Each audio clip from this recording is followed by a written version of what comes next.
Sentei num chão gelado, um ombro na louça da privada suja, o outro ombro numa parede de pedra.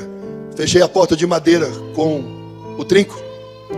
Olhei para aquele teto daquele banheiro gelado e me lembrei que todos os dias da minha vida eu tive uma cama, um lençol, um cobertor. Eu nunca disse obrigado, Senhor. Nada contra você querer ter o melhor carro, a melhor cama, a melhor casa, mas tudo contra você não agradecer o que Deus já tem te dado. Nós somos ingratos, nós somos uma geração ingrata. Porque ainda que Deus me negasse tudo de novo, tendo a consciência do que Ele fez na cruz, eu já me sentiria satisfeito. Porque o meu Deus não está condicionado ao que eu tenho ou deixo de ter. Porque o maior prêmio que Ele deu foi a sua própria vida, para que eu pudesse viver. Meu nome é Ricardo Braga. Sou pastor, professor universitário, empresário. Fui secretário de Cultura em Olambra, secretário de Cultura em Campinas, assessor do deputado federal Paulo Freire em Brasília, chefe de gabinete da presidência da Câmara em Paulínia, mas nem sempre foi assim. Nasci num lar espírita e tudo que eu aprendi sobre Deus na minha infância foi através do Evangelho segundo o Espiritismo, o Livro dos Espíritos, transcrito e traduzido por Allan Kardec. Lá, no Evangelho segundo o Espiritismo, se tem frases, parábolas do Novo Testamento tiradas da Bíblia e colocadas num livro à parte. Porque o demônio, ele é tão derrotado que ele não é capaz de criar nada. Ele tira o texto do contexto para criar um pretexto para levar multidões ao inferno. Então a Bíblia do Espírita é o texto fora do contexto. Tira-se a parábola do Novo Testamento e psicografa, tem várias psicografias de espíritos abaixo de cada parábola, explicando-as. Tem aparência de bom, mas é ruim. Então eu acreditava em Deus, eu buscava Deus, mas eu não conhecia Deus. O Deus de Isaac, de Jacó, de Abraão, eu não conhecia. A minha casa tinha um centro espírita, um terreiro de Umbanda. E a minha mãe incorporava vários espíritos, e eu na pré-adolescência incorporava também. Ainda tem alguns cortes no meu pulso dessa época, quando eu incorporava Exu, ele queimava a faca na vela, a faca ficava cheia de fuligem, eu cortava meu pulso, e eu tenho várias marcas de corte com cera de vela no meu corpo, e uma tatuagem de um orixá nas minhas costas. Então eu acreditava em Deus, mas eu não conhecia Deus. Incorporava demônios em centro de macumba, de Umbanda. O terreiro ia muito bem. A minha mãe recebia de 600 a 1.000 pessoas por final de semana. E ela ganhou o prêmio do melhor terreiro de Umbanda do estado de São Paulo 3 vezes consecutivas. E se transformou em diretora da Federação Espírita do estado de São Paulo, minha mãe. À medida que eu ia crescendo, várias dúvidas iam surgindo na minha cabeça. A principal é que, obedecendo tudo que o Evangelho segundo o Espiritismo pregava, a gente não conseguia se dar bem. O meu pai teve 5 empresas, todas faliram. Uma hora a gente estava bem, no outro dia tinha oficial de justiça penhorando tudo em casa. No centro espírita, meu pai e minha mãe se tratavam com respeito. Ô meu amor, meu bem. Mas dentro de casa, um não olhava na cara do outro. E os filhos também não obedeciam aos pais. Na frente dos outros, família feliz. Dentro de casa, ninguém se falava. A gente vivia uma mentira. Então eu começava a questionar com meus 12, 13, 14 anos, por que obedecendo tudo que o Evangelho segundo o Espiritismo prega, a gente não prosperava? Por que a gente não se dava bem? E eu tinha esses questionamentos. Quando a última empresa do meu pai faliu, chamava-se Daigon, era uma empresa mineradora. Faliu junto com ele os sócios. Um dos sócios, depois que perdeu o dinheiro, a sua mulher pediu divórcio. Então ela levou as filhas junto e se divorciou do sócio. Sem dinheiro, sem esposa e sem filhas, ele resolveu ameaçar meu pai de morte. E ele disse para o meu pai: Anastácio, ou você me devolve tudo que eu investi nessa empresa, ou eu vou matar você. Meu pai creu naquela ameaça e decidiu, com medo, fugir de lá. Meu pai falou: vamos para o Ceará, vamos fugir daqui, porque esse cara vai me matar. E por que o Ceará? Meu pai é cearense, a minha mãe é gaúcha. Por parte de pai, a descendência é italiana e portuguesa. Espanhola e portuguesa. Por parte de mãe, alemão e italiano. Quer dizer, vira-lata legítimo. Pai cearense, mãe gaúcha, eu paulistano. Vira-lata. Meu pai colocou eu, meu irmão e minha irmã no avião e fugiu de São Paulo. Minha avó no Ceará teve 11 filhos. E meu pai imaginava que chegando no Ceará, ele ia encontrar apoio dos irmãos. Eu estou falido, meus irmãos vão me ajudar. Assim ele pensou, mas não foi assim que aconteceu. Quando chegamos lá, meu pai foi muito humilhado. E nós fomos morar de favor na casa da minha avó. 3 meses morando lá, morando com a minha avó, a minha mãe decidiu se separar do meu pai. Porque meu pai era um homem muito difícil. E morando de favor, ele ficou insuportável. Aí a minha mãe tomou a decisão de se separar do meu pai. E pegou agora eu com 14 anos, meu irmão com 13 e minha irmã com 11 anos. Colocou a gente na cama e deu a notícia: eu vou me separar do seu pai, eu vou embora para São Paulo, eu vou arrumar um emprego, dinheiro, e aí eu trago vocês para morar comigo. Assim ela disse, assim ela o fez. No dia seguinte, a minha mãe saiu de casa, deixando eu, meu irmão e minha irmã com meu pai. Naqueles dias foram muito difíceis, porque depois que a minha mãe foi embora, todo dia eu acordava com meu pai me amaldiçoando. Ele dizia: você não vale nada, você tem o sangue da tua mãe, aquela desgraçada. Quando eu tinha dinheiro, eu tinha esposa. Agora que eu não tenho dinheiro, eu não tenho ninguém. Eu não sei por que eu preciso ter filho. Filho só dá despesa. Meu pai me agredia com palavras, depois começou a agredir fisicamente. Lembro de uma vez que eu não tapei a pasta de dente. Fui acordado com um soco no rosto, a 1h da manhã. E ele reclamando, porque a pasta ficou dura no bico da seringa, porque eu não tampei. Com 14 anos, abandonado de mãe, e sendo agredido pelo pai, nasceu no meu coração uma mágoa. A mágoa cresceu, se transformou em ressentimento. O ressentimento cresceu, se transformou em raiva. A raiva cresceu, se transformou em ódio. Em pouco tempo, eu odiava meu pai de todo o meu coração. Naquele tempo não havia internet, não havia telefone celular. Correspondíamos por carta. Semanalmente eu escrevia cartas para minha mãe, narrando as dificuldades. Semanalmente ela respondia. Porém, foi passando o tempo. 14 anos, 15 anos, 16 anos, 17 anos, 4 anos se passaram. E minha mãe não cumpriu a promessa de voltar para pregar a gente. Sentindo ódio pelo meu pai e sentindo-me abandonado pela minha mãe, eu tomei uma decisão aos 17 anos. Eu vou me matar, eu vou cometer suicídio. Viver não vale a pena. A minha avó tinha no jardim da casa dela plantas que ela vendia. E naquelas plantas tinha veneno que ela colocava. Então eu fui até o jardim, peguei veneno de matar lagarta e tentei beber. Só que o veneno continha amoníaco. E na hora que caiu na minha boca, queimou as mucosas. Eu não consegui engolir. Eu cuspi, lavei a boca e fui para o quarto para imaginar uma forma de me matar. Eu tinha certeza, eu tinha que morrer. A decisão estava tomada. Eu só precisava encontrar um meio. Porque eu não tinha medo de morrer, mas eu tinha medo de sentir dor. Lá no quarto, eu sentei na cama, fechei a janela, fechei a porta. E vinham pensamentos na minha mente muito tumultuados. Eu ouvia vozes dentro da minha cabeça. Algumas vozes diziam assim: se mata, vai passar. A hora que você morrer, esse sofrimento acaba. Se mata, você vai ter paz. Só que eu ouvia essas vozes e sentia uma angústia.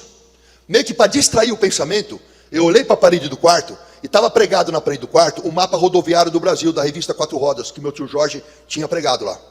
Saltou-me aos olhos uma linha vermelha no mapa. Eu fui até aquela linha vermelha, meio que para distrair o pensamento, e estava escrito lá: BR-116. Sai do Ceará, atravessa o país inteiro, São Paulo, Rio Grande do Sul. E aí uma voz falou na minha cabeça: talvez a tua mãe não tenha te abandonado.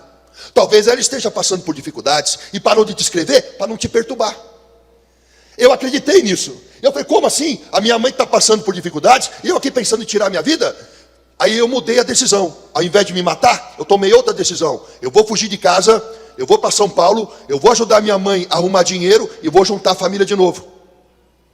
E aos 17 anos, depois do Fantástico, num domingo, com uma mochila de roupa nas costas e sem nenhum real no bolso, apenas com um passe de ônibus, eu fugi de casa. E eu vim do Ceará para São Paulo a pé, em busca de amor de mãe. Eu sou empresário, sou pastor, sou professor, mas um dia na vida eu fui morador de rua. No domingo, depois do Fantástico, peguei um ônibus que me deixou na Avenida 13 de Maio. E debaixo de uma placa verde, com letras brancas, que anunciava São Paulo, 3.500 quilômetros, eu dei o primeiro passo.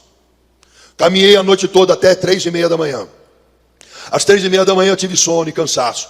Coloquei a mochila como travesseiro, deitei no acostamento da estrada, e era a primeira vez que um menino de classe média alta ia dormir nas ruas. Às 5 horas da manhã o dia amanheceu, calor e sol. Acordei, dormi 2 horas apenas. Iniciei a marcha novamente pela BR-116. Durante todo o caminho do primeiro dia, eu pedia carona, ficava com o dedo em riste, mas ninguém parava para dar carona. Andava, parava nos postos de gasolina, dispostos à beira da estrada, e lá eu bebia muita água, não só para matar a sede, mas também para tentar encher o estômago e enganar um pouco a fome, que eu estava começando a sentir. Uma noite, andei o dia todinho, sem comer. Quando chegou a segunda noite, num posto de gasolina, havia um cajueiro, e uma lanchonete próxima ao cajueiro.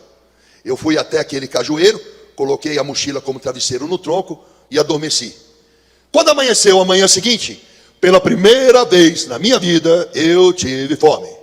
Meu amado, o que você tem não é fome. O que você tem é apetite. Eu estou com vontade de comer um negócio, é apetite. Fome é outra dimensão disso. Havia uma noite andando em jejum. Quando amanheceu a manhã daquele dia, eu abri os olhos e eu tentei ficar de pé. Quando eu puxei o abdômen para cima, tudo escureceu. Sudorese nas têmporas, tremores nas mãos, eu não conseguia levantar-me. Fiquei de quatro, de joelho, me apoiei no tronco, me levantei com muita dificuldade. Tudo escurecia e clareava, como se eu fosse desmaiar. De repente, me veio uma sensação de torpor, como se tudo aquilo fosse um sonho. Quando esse torpor passou, eu fui acometido de um desespero de fome. E esse desespero de fome, ele tirou de mim todo nojo, toda vergonha, todo medo e todo pudor. Eu era capaz de comer qualquer coisa e fazer qualquer coisa por comida. Saí daquele cajueiro e subi 3 degraus da lanchonete. Haviam vários caminhoneiros tomando café da manhã, e aquele cheiro de café fresco com pão de manteiga na chapa avolumou o meu desespero de fome. Eu me apoiei no balcão para não cair. O rapaz veio na minha direção e falou: posso ajudar? Falei: moço, eu estou para cair de fome na sua frente. Será que o senhor pode me dar um café com leite com bastante açúcar e um pão com manteiga para eu comer? Se o senhor me der isso, eu não tenho dinheiro para pagar, mas eu posso lavar pratos e limpar o chão. Ao invés de me ajudar, ele gritou comigo dizendo: esta hora já tem gente pedindo? Da hora que eu abro, a hora que eu fecho, é gente pedindo? Volta outra hora. Só que quem tem fome, não tem outra hora para voltar. Eu saí dali, me apoiando na parede do posto. Quando ela acabou, eu enxerguei a lateral do prédio, comprida e azul claro. Havia uma calçada estreita e uma lata de lixo enorme no meio da calçada, aqueles latão de óleo que era lata de lixo. Lá de trás saiu o cozinheiro com vários pratos numa bacia com restos de comida. Ele jogou aqueles restos de comida naquele latão de lixo, provavelmente restos da janta da noite anterior. Quando ele se afastou, eu fui até a lata de lixo, fiz uma cuia com a minha camiseta e, disputando comida azeda com formigas e baratas, eu juntei tudo que eu podia ali. Dei 6 passos mais ou menos daquele local, e era a primeira vez que um menino de classe média alta ia se alimentar de lixo. Porque eu estava muito tempo em jejum, meu estômago estava pequeno. O pouco de comida que eu comi já me deu uma sensação de saciedade muito grande. Aí eu tive um sono muito grande, virei para o lado e dormi. Dormi por 6 horas consecutivas. Meus amados, quando eu abri os olhos, de uma forma completamente espontânea, sem que eu fizesse força alguma, começou a me passar na mente momentos em que eu tive alimento e que eu reclamei. Eu lembrei de uma vez que eu cortei uma mão papaya, e uma mão papaya estava machucada, e eu gritei com a minha mãe, eu falei: mãe, você só compra fruta estragada? Olha essa fruta aqui, não tem uma fruta que presta. Me lembrei uma vez que eu falei para minha mãe: mãe, esse arroz é de ontem, não dá para fazer arroz novo, vou comer arroz dormido? E à medida em que eu lembrava dessas coisas, eu chorava. Mas eu não chorava porque havia comido lixo, eu chorava porque eu não sabia até aquele dia que eu era orgulhoso e ingrato. Eu não sabia que eu era assim. E quando eu descobri que eu era assim, eu chorei de vergonha de mim, porque eu me vi, e a pessoa que eu vi me envergonhou. Uma vez com Paulo Freire, pastor Paulo Freire em Brasília, num restaurante chamado Gordão, uma churrascaria, tinha alguns empresários ali, se levantaram o pastor e os assessores para pegar comida. Eu já havia pego. Eu sentei na mesa, coloquei ali o prato de comida, baixei a cabeça para orar. O rapaz estava do lado, falou: o que você está fazendo? Eu estou orando a Deus, agradecendo pelo alimento. Aí ele falou: mas que bobagem, você trabalhou, você ganhou dinheiro, você comprou a comida, Deus não tem nada com isso. Só que eu aprendi algo tremendo na Unicamp. A Unicamp me ensinou muita coisa de Deus, porque lá eu aprendi o seguinte: que essa folha da grama que você pisa, ou uma folha de qualquer árvore que você observa, faz um milagre acontecer. A planta puxa do chão para sobreviver, ela puxa água. A água é H2. H2. A planta, para sobreviver, ela puxa um gás da atmosfera. O gás é CO2. Toda vez que o dia amanhece e a luz do sol bate em qualquer folha, A luz do sol quebra a molécula de água ao meio. O nome disso em biologia é fotólise da água. Fóton é luz, lise é quebra. Quebra da água pela luz. O oxigênio vai para a atmosfera para você e eu respirar. Sobra o hidrogênio do H2O. O hidrogênio entra no meio do gás carbônico, fazendo C6H12O6. Isso é fotossíntese. Fóton é luz, síntese é transformação. Todo dia que o sol bate em alguma folha, todo dia que amanhece, a luz do sol quebra a água e adiciona o gás carbônico para transformar a luz em açúcar. E não é teu dinheiro, teu diploma ou teu trabalho que pagou. É de graça. Deus transforma sol em arroz e feijão. Ele põe o sol no firmamento para que nós tenhamos condição de tomar café, almoçar e jantar. O choro pode durar uma noite, mas a alegria se renova toda manhã. Quando você olhar para um prato de comida, agora, ore sabendo que o que você está comendo é sol. E pela misericórdia do Senhor, que aprove colocar esse sol no firmamento, é que você está se alimentando. Seja grato. Levantei daquele chão e caminhei muitos dias, muitos quilômetros. Muitas coisas aconteceram. Mas eu vou me prender a 3 coisas, porque o tempo urge. E eu quero anunciar hoje, em primeira mão, que o livro está quase pronto. Eu estou escrevendo um livro contando mais coisas. Segunda-feira agora, eu estou em Curitiba, numa editora, para publicar o livro. O vídeo do meu testemunho alcançou 9 milhões de pessoas pela internet. Eu estou orando a Deus para que esse livro alcance o mundo todo e mais pessoas venham saber que nessa terra só o Senhor é Deus. Então, meus amados, naquele tempo que eu caminhava, eu não tomava banho. Cada picada de inseto, cada arranhão no meio do mato infeccionava. E se eu parasse para descansar, nem que fosse 5 minutos, inchava o tornozelo, inchava o joelho, e eu sentia muitas dores. Então eu caminhava com dificuldades, e à medida que a musculatura aquecia, eu engatava a marcha de forma automática. Nesse estado de coisas, meus amados, eu cheguei na Bahia. E no norte da Bahia, o calor estava insuportável. Eu desci uma ladeira, subi uma colina de asfalto, imaginando que do alto da colina eu ia avistar um posto de gasolina para matar minha sede. Porque naquele trecho de estrada, além da fome, eu tinha muita desidratação, porque o calor era insuportável. Eu sentia o meu pé cozinhar dentro do resto de tênis. Eu via aquele vapor subir do asfalto e a paisagem do horizonte se modificar. A minha boca deixou de ter saliva, a língua grudava no céu da boca e toda a minha boca rachou. E quando a fome aperta, você sente fraqueza, mas quando você está sem água, a fraqueza aumenta. Eu não conseguia mais levantar as pernas para dar passos, eu arrastava os pés. Então eu desci uma colina, uma ladeira, subi uma colina, na esperança do alto da colina, avistar um posto para matar minha sede. Mas quando eu chegava lá em cima, tudo que eu via era mais asfalto preto, sem curva, sem fim. Me arrastando pela estrada, ouvi uma música, e era um forró. E eu imaginei, se tem música, tem gente. Saí na estrada em direção ao som, numa bicada no meio do mato. Caminhei naquela bicada até me deparar com uma chácara linda. Havia vários carros 0 km lá, carro do ano. E tinha um cheiro de churrasco que me avolumou o desespero de fome. Toquei campainha, bati palma. Apareceu uma senhora com um maiô, uma canga amarrada na cintura, um copo de bebida na mão, um churrasco na outra. E ela falou, fala moço. Eu falei, olha, eu tenho muita sede, eu tenho muita fome, eu estou para desmaiar no seu portão. Será que a senhora pode me dar um copo d'água? Será que a senhora me dá alguma coisa para comer? Ela falou, olha, eu estou dando uma festa, agora não dá para te atender, volta outra hora. Me virei daquele portão, imaginei a estrada de onde eu vim, e eu falei, eu não vou resistir, eu vou insistir. Toquei campainha, bati palma de novo, ela viu que era eu, recolheu-se para dentro e soltou 2 cães, 2 cachorros, que vieram latindo ao portão. Eu fiquei tão desorientado com aquela situação, que ao invés de voltar para a estrada de onde eu vim, eu virei à direita, numa bicada no meio do mato, e saí andando a esmo. Lá na frente, eu encontrei uma casa muito, muito pobre. Era uma casa de pau a pique, com pau trançado assim, e a parede era barro pisado. A casa não tinha telha de barro, ela tinha o telhado de palha de carnaúba, que é uma palmeira que tem no sertão. Havia um cajueiro e um balanço de pneu, e 4 crianças seminuas brincavam ali. Quando elas me viram, correram. Eu parei de frente daquela porta daquela casa. A porta era menor que eu, e ela abria em 2 pedaços. A parte de cima aberta, a parte de baixo fechada, e a maçaneta da porta era um pedaço de madeira que girava sobre um prego. Eu bati palma lá. Lá de dentro, saiu uma senhorinha, bem pequena, abaixo de 1,5 m. Ela não tinha calçado nos pés. Ela tinha a mão bem pequenininha. Ela tinha um vestido tão velho que eu mal enxergava estampas florais nele. Ela tinha uma alça do vestido amarrada com um nó. E ela tinha um pano no cabelo, puído, velho.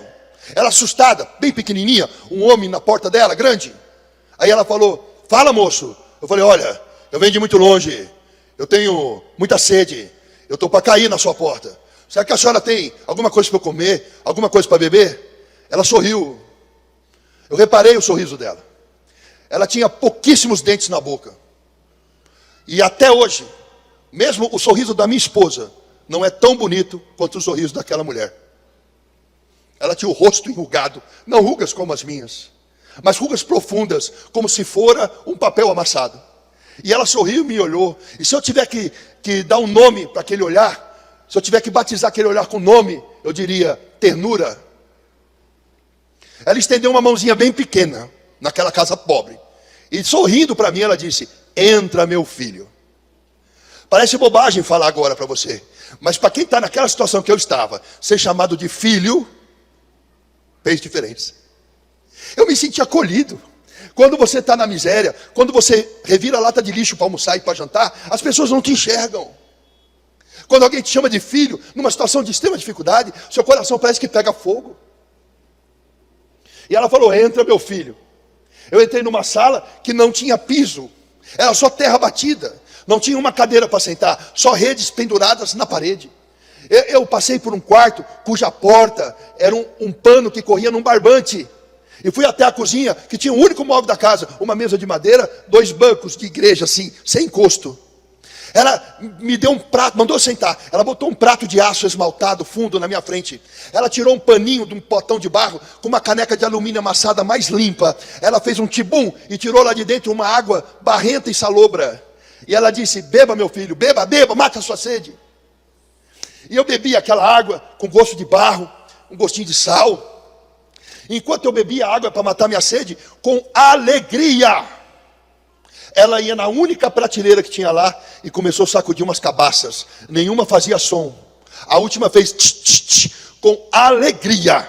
Ela levantou a cabaça para o céu e disse, graças a Deus, ainda tem farinha. Tirou lá de dentro uma farinha crua de mandioca, que no Ceará é chamada de farinha d'água. Colocou no prato. Colocou água na farinha, a farinha amoleceu. Sentou do meu lado. Eu enchi a colher de sopa com farinha e água. E na hora que eu fui comer, olhei na janela. 4 crianças que estavam brincando fora, olhando para mim. Aí eu comecei a tremer e chorar. Ela falou, por que você não come? Você não tem fome? Eu disse, como é que eu vou comer? A única coisa que a senhora tem para dar para esses meninos. Ela sorriu para mim e disse, pode comer meu filho. Na minha casa, filho de Deus não vai passar fome. Porque amanhã Jesus dá mais. Até aquele dia, eu tinha ouvido falar de fé. Eu nunca tinha visto fé. Existe uma diferença enorme entre você acreditar em Deus e você crer em Deus. Quando eu era espírita, eu acreditava em Deus.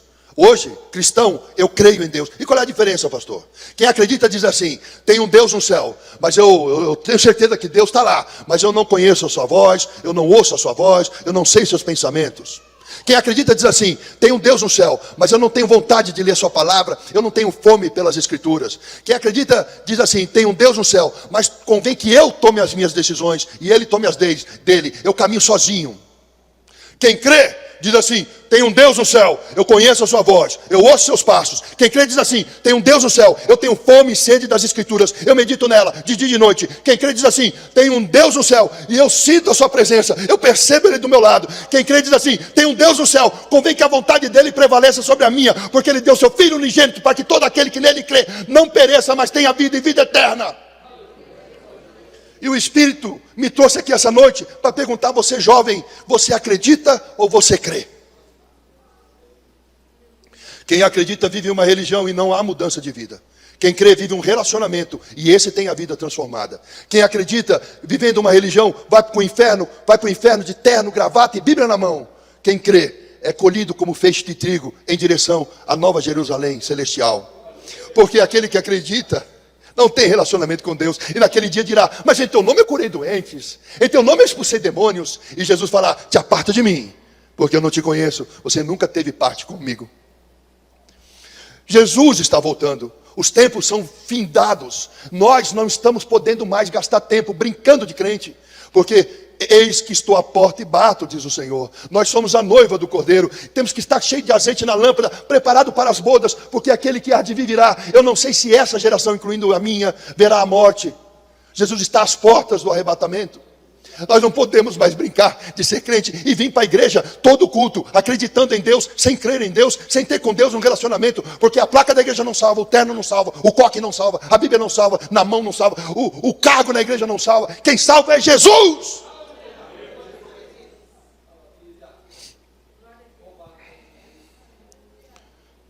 Eu nunca tinha visto fé. Eu nunca tinha visto isso. Ela podia reclamar das rugas, ela podia reclamar da falta de dentes, ela podia reclamar da falta de móveis, ela podia reclamar que só tinha farinha para comer, ela podia reclamar da pobreza. E o que ela ganharia? Ela ganharia ansiedade, síndrome de pânico, depressão, preocupação, talvez tirasse a vida dela e das crianças. Mas ela optou diferente. Ao invés de olhar para as circunstâncias, para os problemas, ao invés de olhar para esta vida, ela olhava para a Nova Jerusalém. Ela cria num Deus de provisão, ela cria num Deus de restituição, e ela se mantinha animada. Eu tenho 1,87 m, aquela mulher devia ter 1,40, 1,45. Ela era um gigante e eu um anão, porque ela enxergava a curvatura da terra.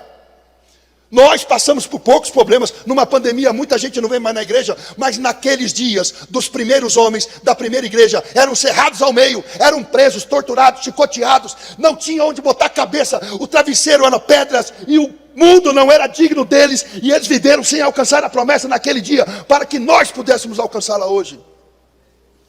Que raça de crentes somos nós, que reclamamos: está chovendo, eu não vou na igreja. Que espécie de crente é o dos últimos dias, diferentes daqueles que no começo do evangelho davam a vida em sacrifício? Que igrejas são essas que pregam a prosperidade, a riqueza, desafio disso, desafio daquilo, e vão ficar ricos? Jesus não morreu para tornar ninguém milionário. Jesus morreu para nos dar a salvação. A cruz é para a vida, não é para riquezas. Moído, esmagado por causa das nossas transgressões, carregando sobre ele o peso maior do que a cruz que Cirineu ajudou a carregar, porque aquela cruz devia pesar de 100 a 150 quilos, mas ele carregava um peso maior. Ele carregava o pecado do mundo sobre ele, o pecado da geração anterior, o pecado da geração dele, o pecado de todas as gerações, até o retorno dele em glória. E o sofrimento dele foi tamanho que lá no Getsemane ele se angustiou e chorou e suou sangue. E onde estava a maior dor de Jesus? Será que foi no chicote? Será que foi no açoite? Será que foi na humilhação, no prego na mão? Será que a maior dor de Jesus foi física? Se uma mãe vê um filho morrendo soterrado por um instante que tomba nele, o desejo dela é se colocar no lugar, que morra eu, não meu filho. A dor que ela sente na alma é muito maior do que seria a dor da estante caindo na cabeça dela. Enquanto mais a dor de Jesus, que morreu por todos nós, não é um filho, mas bilhões de filhos. Na biologia eu aprendi algo tremendo, que a cruz, ela é um instrumento muito grande de tortura, porque quando você é crucificado, e horas com o braço estendido, o músculo da respiração, diafragma, não consegue funcionar. Então a pessoa consegue encher o peito de ar, mas ela não consegue soltar o ar. Então a pessoa vai morrendo de asfixia com o peito cheio. Isso produz uma dor dilacerante. Mas ele podia ter nos amaldiçoado. Ele podia ter mandado uma legião de anjos varrer a terra, porque nós não merecíamos aquele sacrifício. E não merecemos ainda hoje, porque eu que vos prego sou pecador, e todos nós somos, e aquele que diz que é sem pecado mente, porque só há um justo, e o nome dele é Jesus. E carecemos das misericórdias dele todos os dias, e as misericórdias ainda se renovam, para que nós não sejamos consumidos. Mas ao invés de nos amaldiçoar, no auge do seu sofrimento, no auge da sua humilhação, ele, preso na cruz, ele respira com dificuldade. Ele pisa no pé, estica o corpo para soltar o ar, puxa o ar, olha para Deus e fala: Pai, perdoa, porque eles não sabem o que fazem. Solta o corpo.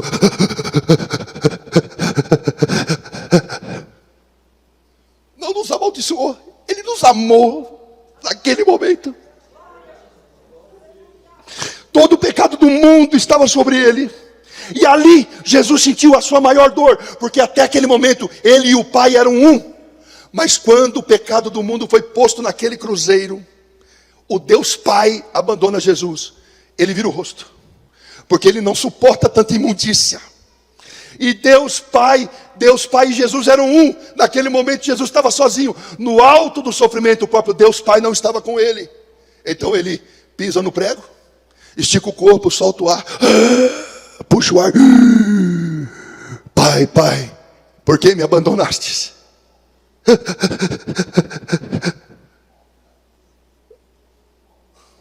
Fixa o peso no pé, levanta o corpo.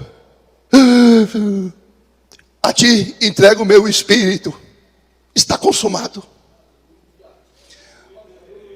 Se pela desobediência de um homem, Adão, toda a humanidade se perdeu, pela obediência de outro homem, Jesus, toda a humanidade seria resgatada. Não dá tempo de brincar de crente. Há um sacrifício de um cordeiro imolado na cruz por nós. Ele está aqui, batendo na porta. E se alguém abrir a porta de sua casa e convidar ele para entrar, ele entrará em tua casa e ceará contigo. Comi aquela comida. Peguei minha mochila, dei para ela e falei: não serve na senhora, não serve nos seus filhos, mas a senhora pode vender, trocar por alimento. Ela levou. Andei muitos quilômetros, muitos dias se passaram, sem banho, sem escovar os dentes.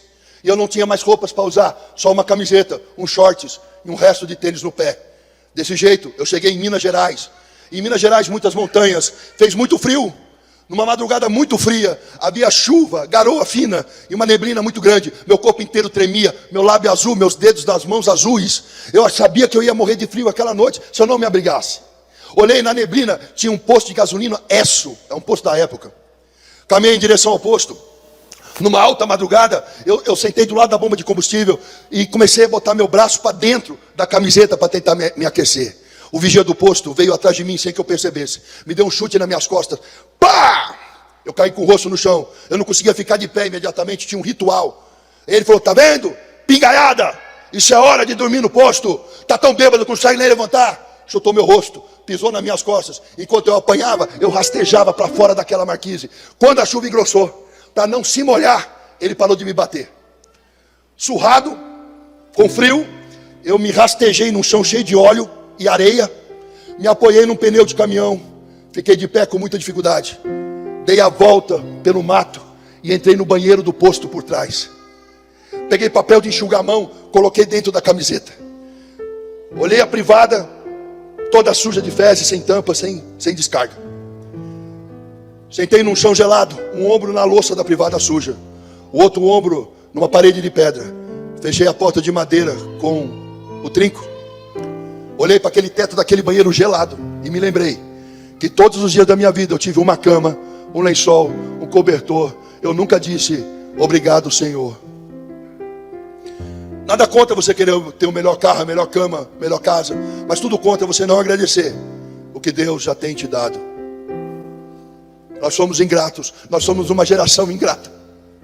Porque ainda que Deus me negasse tudo de novo, tendo a consciência do que Ele fez na cruz, eu já me sentiria satisfeito.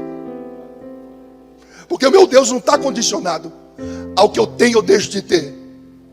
Porque o maior prêmio que Ele deu foi a sua própria vida, para que eu pudesse viver. Nós somos uma geração ingrata, uma geração que não sabe, a gente só sabe se queixar. Mas havia um povo que era preso, chicoteado, eles não reclamavam. Paulo falava: as pequenas coisas que eu passo não são nada diante da glória vindoura. Que geração é essa, Senhor? Caminhei no outro dia muitos quilômetros, muitas horas, muitos dias, até que eu cheguei no estado de Minas Gerais, no estado do Rio de Janeiro. Faltava 600, 700 quilômetros para chegar em São Paulo. E na beira da estrada havia uma casa de prostituição. Muitas prostitutas, dentro e fora. Haviam vários caminhoneiros ali. uma prostituta estava sentada num banco de 2 lugares. E ela me vendo caminhar na estrada, ela falava: vem cá, moço. Eu dava um passo e parava. Vem cá, moço. Eu dava um passo e parava. Naquela hora eu percebi que aquele menino orgulhoso, com o nariz empinado e metido, que saiu do Ceará, já não existia mais. Uma prostituta me chamava para perto dela e eu tinha vergonha do meu mau cheiro. Eu tinha vergonha da minha doença. Eu tinha vergonha da minha ferida. Eu tinha vergonha da minha pobreza. Na Bíblia tem alguém assim. Um dia o rei Davi disse: alguém na casa de Saul que eu ainda posso abençoar. Falaram a Mefibosete, filho de Jonathan, um príncipe coxo de ambos os pés, que mora no deserto de Lodebar. O rei Davi falou: traga Mefibosete à minha presença. E quando Mefibosete, o príncipe coxo de ambos os pés, se viu na presença do rei Davi, ele exclamou: quem sou eu, um cão morto, para que tu te lembres de mim? Embora fosse ele príncipe, 20 anos de Lodebar, de deserto, fizeram com que ele esquecesse a identidade dele. Talvez você tenha vindo a esta igreja essa noite de anos de deserto, e talvez esse deserto tenha feito você esquecer a identidade que você tem. Mas essa noite o Espírito Santo me trouxe aqui para dizer: ei, teu pai é rei, então você é príncipe, então você é princesa do Senhor. O rei Davi disse: dê banho em Mefibosete, vista roupas reais em Mefibosete, calce o anel real de Mefibosete, e disse a Mefibosete: de hoje em diante você vai comer da mesa como meu filho. Se um homem de carne e osso fez justiça a um príncipe, quanto mais teu pai, que é Deus, fará com você. Você tem uma promessa, você tem um Deus, você tem um pai, e você foi pago por sangue. Então quando Satanás investir contra você, você vai dizer com a autoridade do Espírito Santo que habita em ti: eu não sei por que ralo você entrou na minha casa, mas você vai sair pela janela que é maior. Sai em nome de Jesus. Quando a depressão, a ansiedade, a dúvida, o desespero abater sua mente e tocar no seu coração, você fala: eu não aceito isso. Sai em nome de Jesus. Satanás quer te diminuir, ele quer te menosprezar. Ele veio para matar, roubar e destruir. E o meu povo peca porque não conhece as Escrituras. Porque se você conhecesse as Escrituras, meu amado, você, de posse da espada, que é a palavra de Deus, você podia investir contra o inferno todo. Porque Satanás é tão derrotado que ele não manda nem na casa dele. Quem tem a chave do Hades é Jesus. Por isso que quando Jesus foi batizado, aconteceu algo tremendo. Porque quando João Batista baixou Jesus nas águas, o Espírito Santo, na forma de pomba, desceu sobre Jesus. E o Pai exclamou do céu: eis aí o meu filho amado, em que eu muito me alegro. Vai para o deserto. Como assim? Pai, Filho e Espírito Santo se encontraram. Júbilo e alegria. Vai para o deserto. Porque é no deserto que se cria o guerreiro. O deserto é a escola do Senhor. O deserto você vai ser testado para ser aprovado. Muita gente pergunta para mim: pastor, por que eu estou no meio da prova e Deus não fala comigo? Eu sou professor de biologia. Quando eu dou aula de biologia. Todo dia eu dou aula de biologia. O aluno está lá aprendendo biologia. Na hora que eu estou dando aula, eu estou falando. A hora da aula é a hora de Deus falar, é a hora do professor falar. O professor está falando. Mas quando o aluno vai fazer prova, eu que falava na aula, eu me calo. Porque na hora da prova, o professor se cala. É naquela hora que o aluno vai ser testado se ele aprendeu alguma coisa no curso. Eu não posso falar. Se no momento da tua prova Deus está em silêncio, eu te pergunto: o que você estava fazendo quando o culto estava acontecendo e você não estava em casa? O que você estava fazendo quando você devia ouvir pregações e meditar na palavra de dia e de noite e se distraía com TikTok? Na hora da prova lhe será cobrado algo que você deveria ter aprendido, e por escolha própria você não aprendeu. Então se você vai passar na prova ou não, depende se você assistiu às aulas.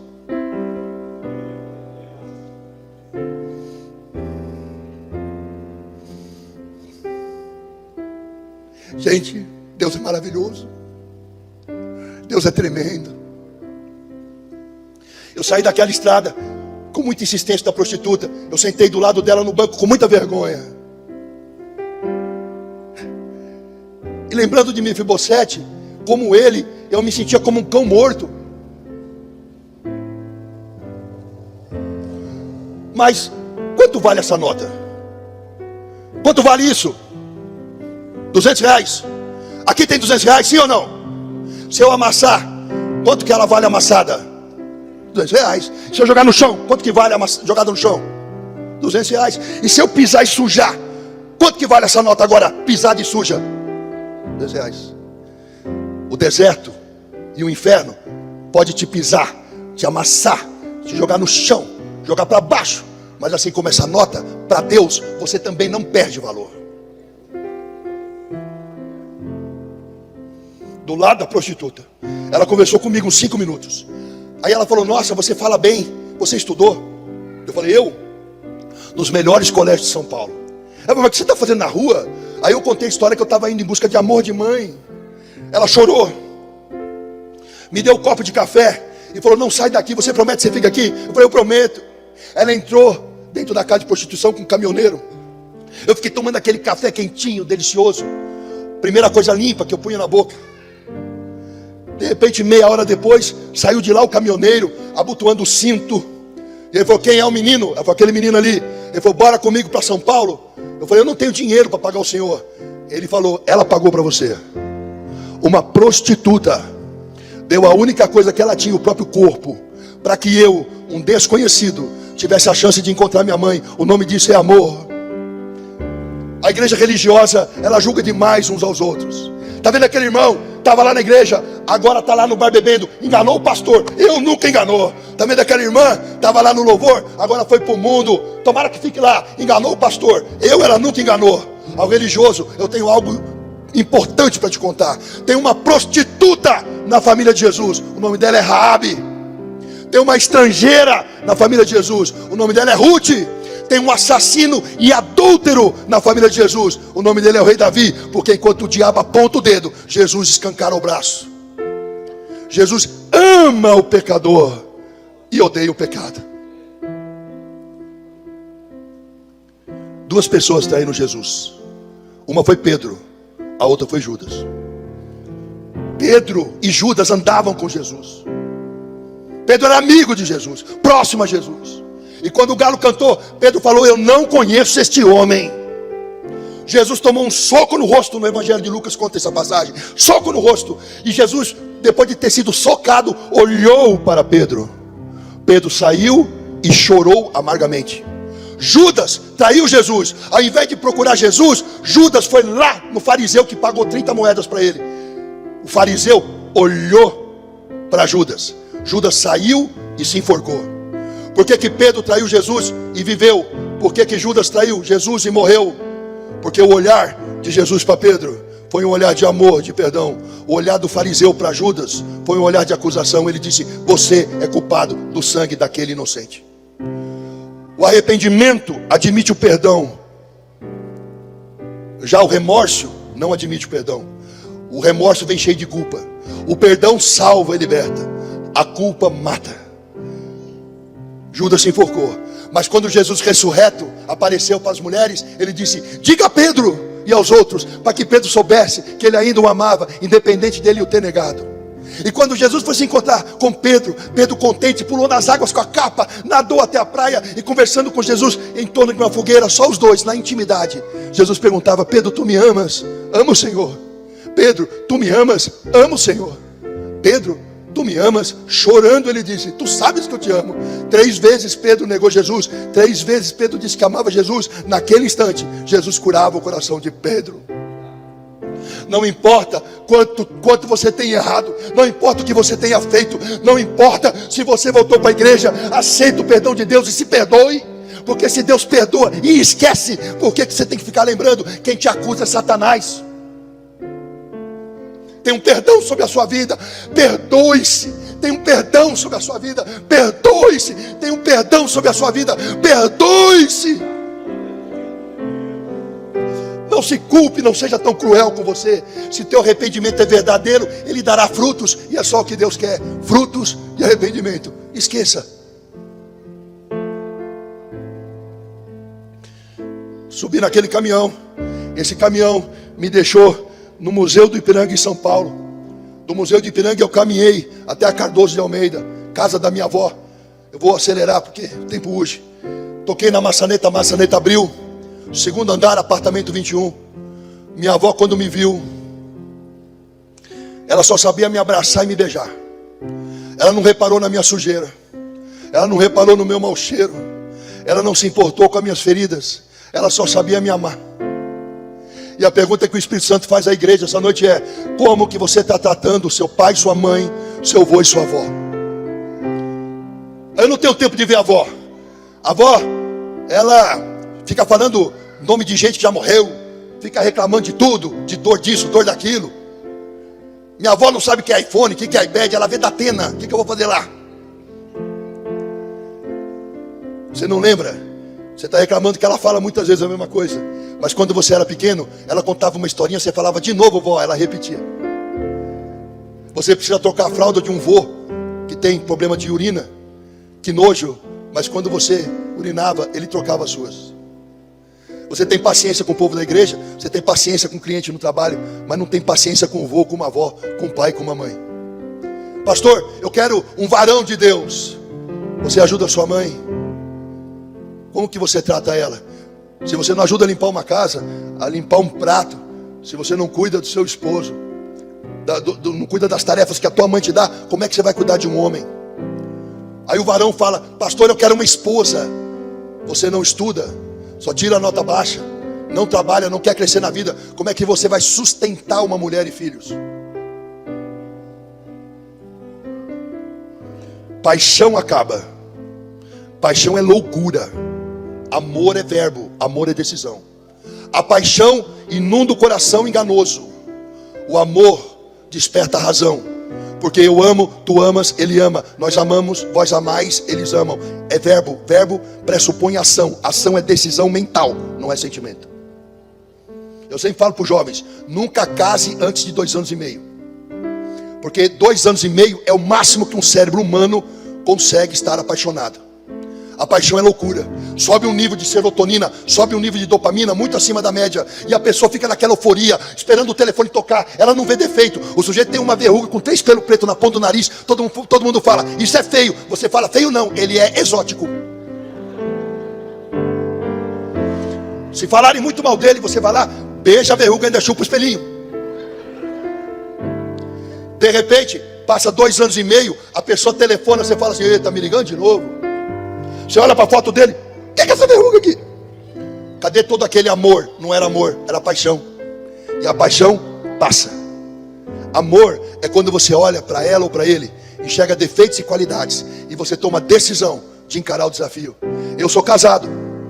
Eu me casei há pouco tempo, eu tenho 56 anos. Eu me casei com 50 anos. Todo dia eu acordo e falo: hoje eu vou amar a minha mulher. Todo dia. É uma decisão. Antes eu vivi com mulheres no passado, mas nunca casei, porque eu achava que não precisava casar. Eu casei agora.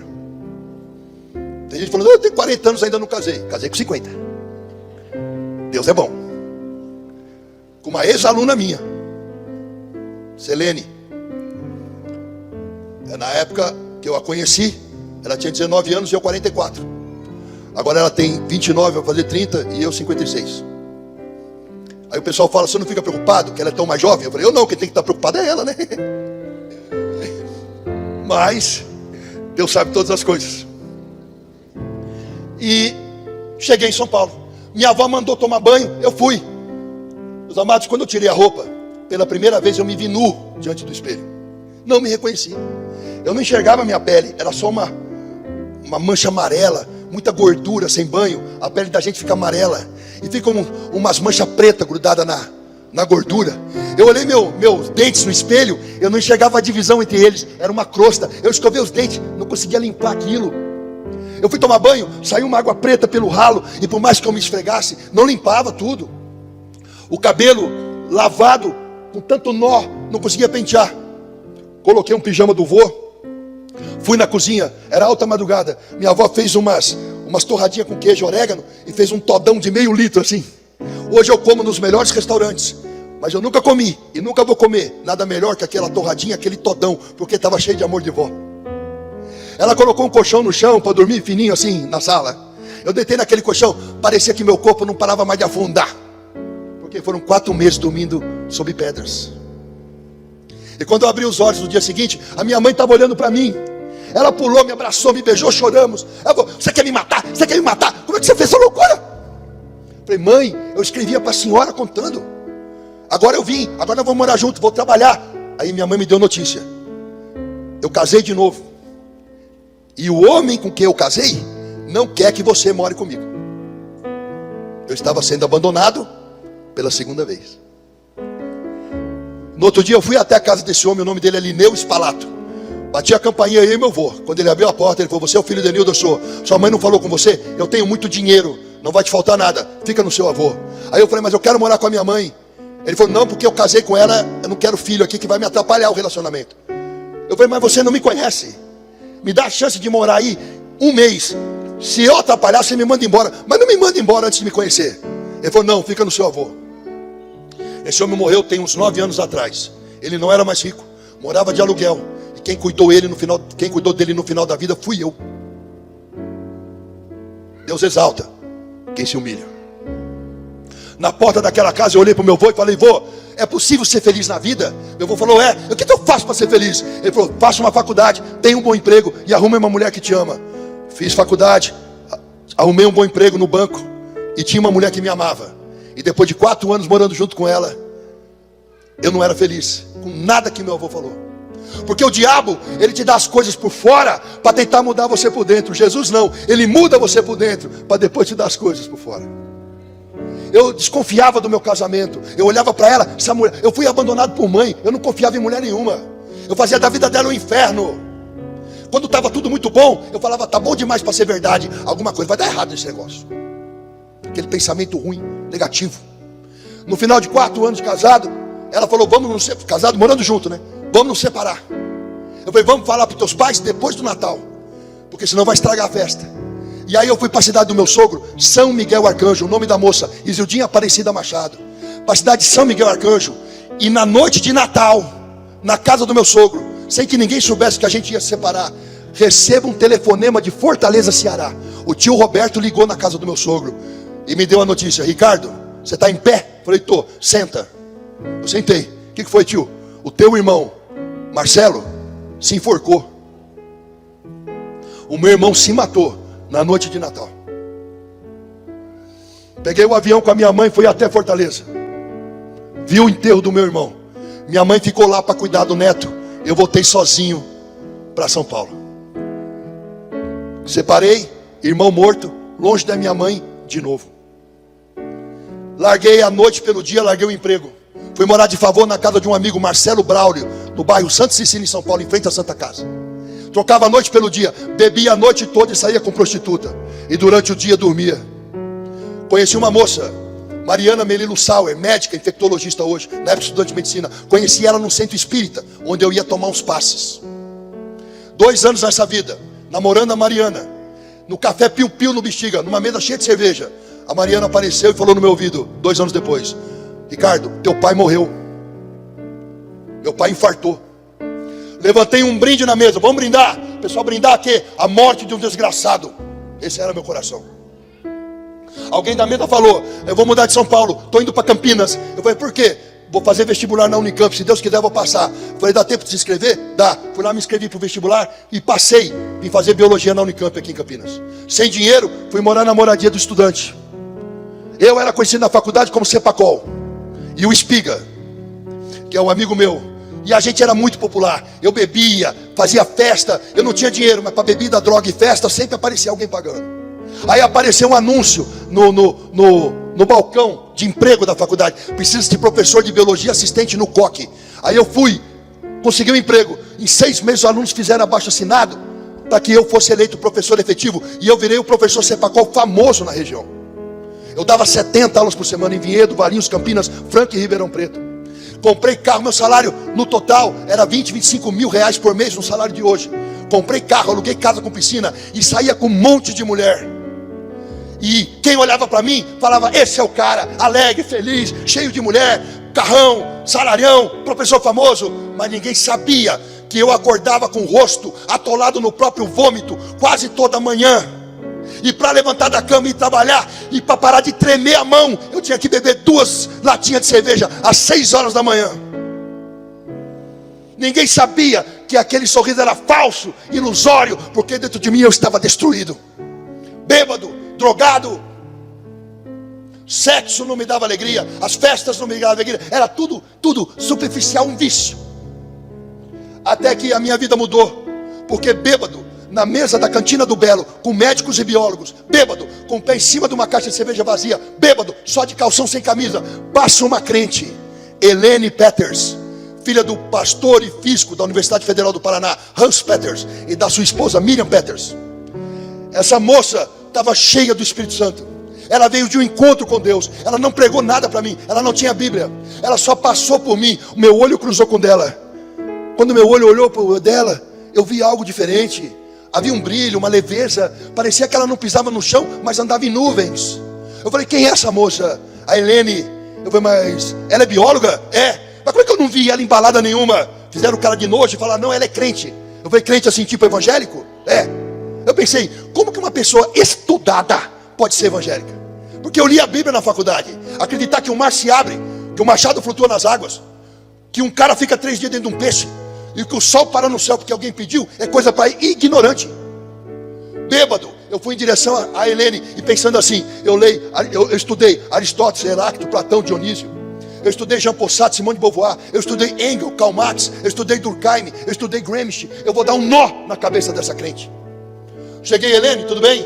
Você é crente? Você é evangélica? Ela deu 3 pulinhos e falou, graças a Deus. Eu não falei nada, mas pensei comigo, crente e louca. Helene, vamos falar de Deus, porque eu li a Bíblia. Ela falou, vamos não, você está bêbado. Quando você estiver bom, a gente conversa. Ela não saía da minha cabeça. Passou mais uma semana, encontrei com ela, Helene, vamos falar de Deus. Vamos não, você está bêbado. Quando você estiver bom, a gente conversa. Eu falei, filho, eu bebo todo dia, quando é que nós vamos conversar? Ela falou, Deus está preparando o momento. Passou mais uma semana, domingo, eu saí andando em Barão Geraldo para encontrar um lugar para comer. 11 horas da manhã, não tinha bebido nada. Entrei no restaurante, a Helene estava lá. Quando ela me viu, ela fez uma cara de, não, o mala. Porque mulher assim, mulher fica sorrindo para você, mas ela está pensando, que idiota. Aí, eu sentei na mesa e falei, Helene, vamos falar de Deus? Ela pegou o garfo, com uma autoridade que não vinha dela, bateu na mesa, pá, em vez de me chamar de Cepacol, ela falou, Ricardo, você quer conhecer Jesus? Eu falei, o da cruz? O mundo inteiro conhece. Ela falou, não, teu Deus está morto, o meu Cristo vive. Você quer ir na igreja comigo domingo que vem? Eu pensei, já fui em centro de Umbanda, Candomblé, Quimbanda, racionalismo cristão, reiki, eubiose, e igreja crente é moleza. Saiu da minha boca assim, pô, eu não sabia. Mas ela ligou para a mãe dela, e a mãe dela e ela ficaram uma semana de joelho dobrado e jejuando por mim. Muitos jovens falam assim, pastor, deixa eu evangelizar. A pergunta que eu te faço é, quanto tempo você gasta em oração e jejum? Porque quem convence do pecado é o Espírito Santo, não é você. Quer evangelizar? Se encha do Espírito. Chegou domingo, eu tinha carro e tinha moto. Eu pensei, a Helene é bonita, eu vou de moto, porque a gente vai para a igreja com ela agarrandinho. Só que eu cheguei lá, estava a mãe e a filha, 3 não cabe na moto. Para piorar, a mãe dela veio em mim, me deu um abraço e falou no meu ouvido, Jesus te ama e eu também. E eu pensei comigo, essa loucura é de família. Eu falei, eu não vou mais para a igreja não, eu estou de moto, só cabe 2. Não, você vai. Quando eu vi, eu estava no ônibus. Me levaram para a igreja. Entrei na igreja, o povo falando em línguas, Orocoro, Yassurianta, Lamassúria. Eu, o que é isso? Olhei para o lado para pedir explicação, a Helene assim. Olhei para o outro lado para falar com a mãe dela atrás de mim assim. E tudo que eu queria era sumir daquele lugar de gente doida. Camiseta regata, tatuagem aparecendo, toco louvor. Em tua presença sou fortalecido. Em tua presença, Senhor meu Deus. Em tua presença é onde quero estar, buscando a tua face. Quando eu li aquele buscando a tua face, eu senti um toque físico assim em mim. E eu era espírita de carteirinha. Eu tenho uma testemunha aqui desse tempo, a esposa do pastor aqui. A Rosângela, eu conheci essa mulher quando eu era 20 e poucos anos. Eu morei numa pensão em São Paulo. Eu não tinha dinheiro para morar numa casa alugada. Morei numa pensão. Aluguei uma vaga na casa de uma moça que era irmã de um jornaleiro. Sabe quem morava na pensão? Ela. A gente dividia comida. Ela estava numa batalha, numa luta muito grande, trabalhando muito. Eu era tão espírita que eu preguei o espiritismo para essa mulher todos os dias. Eu dei livros espíritas para ela ler. Eu falava com ela, discutia a Bíblia para ela, falando do Evangelho segundo o Espiritismo. Falava para ela de reencarnação, eu falava para ela de karma. Esta mulher aqui, eu tentei ganhar ela para Satanás. Hoje, eu e ela servimos ao Senhor. Eu conheço ela da juventude dela. E olha o que Deus fez. Hoje é a esposa de um pastor abençoado. Naquela igreja que eu não conhecia ninguém, quando eu senti aquele toque, eu comecei a sentir, só conhecia as duas. Eu comecei a sentir um tremor, mas era um tremor por dentro, não era por fora. Meus órgãos tremiam. E à medida que tremia, eu sentia um choro brotar. E eu sabia que não era um choro normal, era um choro que vinha do fundo da minha alma. Me deu um desespero. Eu saí correndo e me joguei com o rosto no chão, em frente ao púlpito. O pastor Alexandre Perucci e sua esposa Márcia Perucci mandou parar o culto. Para tudo! Pegou um vidro de azeite e jogou todo o azeite em mim e disse para a igreja: o Espírito Santo de Deus está me dizendo que nesta manhã de domingo eu estou consagrando um verdadeiro adorador. Eu assumi a posição fetal e aquele choro aumentou. Eu chorei o suicídio do meu irmão. Eu chorei o ódio que eu tinha pelo meu pai. Eu chorei o abandono de mãe. Eu chorei a miséria das ruas. E à medida que eu chorava, eu sarava. Quando eu levantei daquele chão, o peso do mundo não estava mais sobre mim. Alguém veio no meu ouvido atrás e disse: Ricardo, eis que estou à porta e bato. Se alguém ouvir a batida, abrir a porta e me convidar para entrar, entrarei em sua casa e cearei contigo. Ricardo, Jesus está te chamando. Você aceita Jesus na sua vida como Senhor e Salvador? Eu falei: aceito. Explodiu dentro de mim uma alegria que eu não conseguia conter. O álcool não deu, o sexo não deu, a balada não deu, nada me deu uma alegria que era diferente. Ela não vinha de fora para dentro, explodia dentro de mim. Eu ria, eu me sentia liberto, eu dava glória a Deus.